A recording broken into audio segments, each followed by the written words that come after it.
നമസ്കാരം. INDA എന്ന പ്രതിപക്ഷ മുന്നണിയിൽ നിന്നും അവസാനമായി പടിയിറങ്ങിപ്പോകുന്ന പാർട്ടിയാണ് സമാജ്വാദി പാർട്ടി.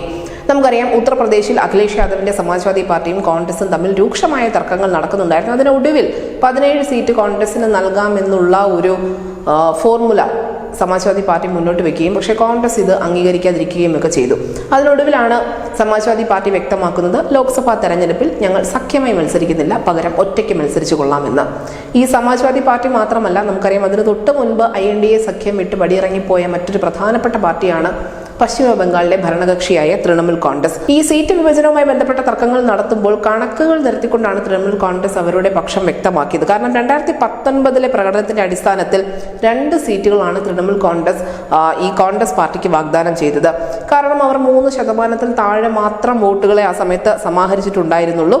പക്ഷെ കോൺഗ്രസ് ആവട്ടെ 10 മുതൽ 12 സീറ്റുകൾ തങ്ങൾക്ക് വേണമെന്നുള്ള ഒരു കടുംപിടുത്തം അവിടെ പിടിച്ചു. അതിനൊടുവിൽ മമതാ ബാനർജി പറഞ്ഞു, സഖ്യത്തിൽ മത്സരിക്കുന്നില്ല, പകരം തൃണമൂൽ കോൺഗ്രസ് ഈ ലോക്സഭാ തെരഞ്ഞെടുപ്പിൽ ഒറ്റയ്ക്ക് മത്സരിക്കുമെന്ന്. ഇത് തന്നെയാണ് ആം ആദ്മി പാർട്ടിയിൽ നമ്മൾ കണ്ടത്. കോൺഗ്രസും ആം ആദ്മി പാർട്ടിയും പഞ്ചാബിൽ സഖ്യത്തിലല്ല. ആകെ പഞ്ചാബിൽ ഉള്ളത് 13 ലോക്സഭാ സീറ്റുകൾ മാത്രമാണ്. 2019 8 ലോക്സഭാ സീറ്റുകളും 2014 3 ലോക്സഭാ സീറ്റുകളും കോൺഗ്രസ് അവിടെ നേടിയിട്ടുണ്ടായിരുന്നു. ഈ 13 ലോക്സഭാ സീറ്റുകളിലും കാര്യമായ മുന്നേറ്റം കോൺഗ്രസ് നടത്തുമോ എന്നുള്ള ഒരു ഭയം ആം ആദ്മി പാർട്ടിക്ക് അവിടെ ഉള്ളത് കൊണ്ട് തന്നെയാണ് പഞ്ചാബിൽ തങ്ങൾ ഒറ്റയ്ക്ക് മത്സരിച്ചു കൊള്ളാമെന്ന് ആം ആദ്മി പാർട്ടി ഒരു നിലപാട് സ്വീകരിക്കുന്നത്. ഇതേ ആം ആദ്മി പാർട്ടി തന്നെ ദില്ലിയിൽ കോൺഗ്രസുമായി കൈകോർക്കാനുള്ള സാധ്യതകൾ ഏറെയാണ്. നമുക്കറിയാം, ഈ INDA എന്ന പ്രതിപക്ഷ മുന്നണി രൂപീകരിക്കാൻ ഏറ്റവും മുന്നേ നടന്ന നിതീഷ് കുമാർ ഇതിനോടകം തന്നെ NDA പാളയത്തിൽ എത്തിയിട്ടുണ്ട്. BJPയുടെ നേതൃത്വത്തിലുള്ള NDA സർക്കാരിന്റെ മുഖ്യമന്ത്രി കൂടിയാണ് അദ്ദേഹം ഇപ്പോൾ. അത് മാത്രമല്ല, ഇതേ ബീഹാറിൽ നിന്നുള്ള രാഷ്ട്രീയ ലോക്ദൾ എന്ന പാർട്ടി അതിന്റെ അധ്യക്ഷന് വ്യക്തമാക്കിയിരുന്നു തങ്ങൾ NDAയിൽ ചേരുമെന്ന്. ജയന്ത് ചൗധരി ഇതിനോടകം തന്നെ അത് വ്യക്തമാക്കുകയും ചെയ്തിരുന്നു. അങ്ങനെ ഈ പ്രധാനപ്പെട്ട പാർട്ടികളൊക്കെ ഒറ്റയ്ക്ക് മത്സരിക്കും അതത് സംസ്ഥാനങ്ങളിൽ എന്ന് പറയുമ്പോൾ നിതീഷ് കുമാറിനെയും JDUവിനെയും ഒഴിച്ചു നിർത്തി ബാക്കിയുള്ള പാർട്ടികൾ അത് പറയുമ്പോൾ കോൺഗ്രസിന് മാത്രമല്ല, മറിച്ച് BJPക്കും വലിയ ആശങ്കയുണ്ട്. കാരണം ഉത്തർപ്രദേശിൽ സമാജ്വാദി പാർട്ടിക്കുള്ള ഒരു വേരോട്ടം അത് ചെറുതല്ല.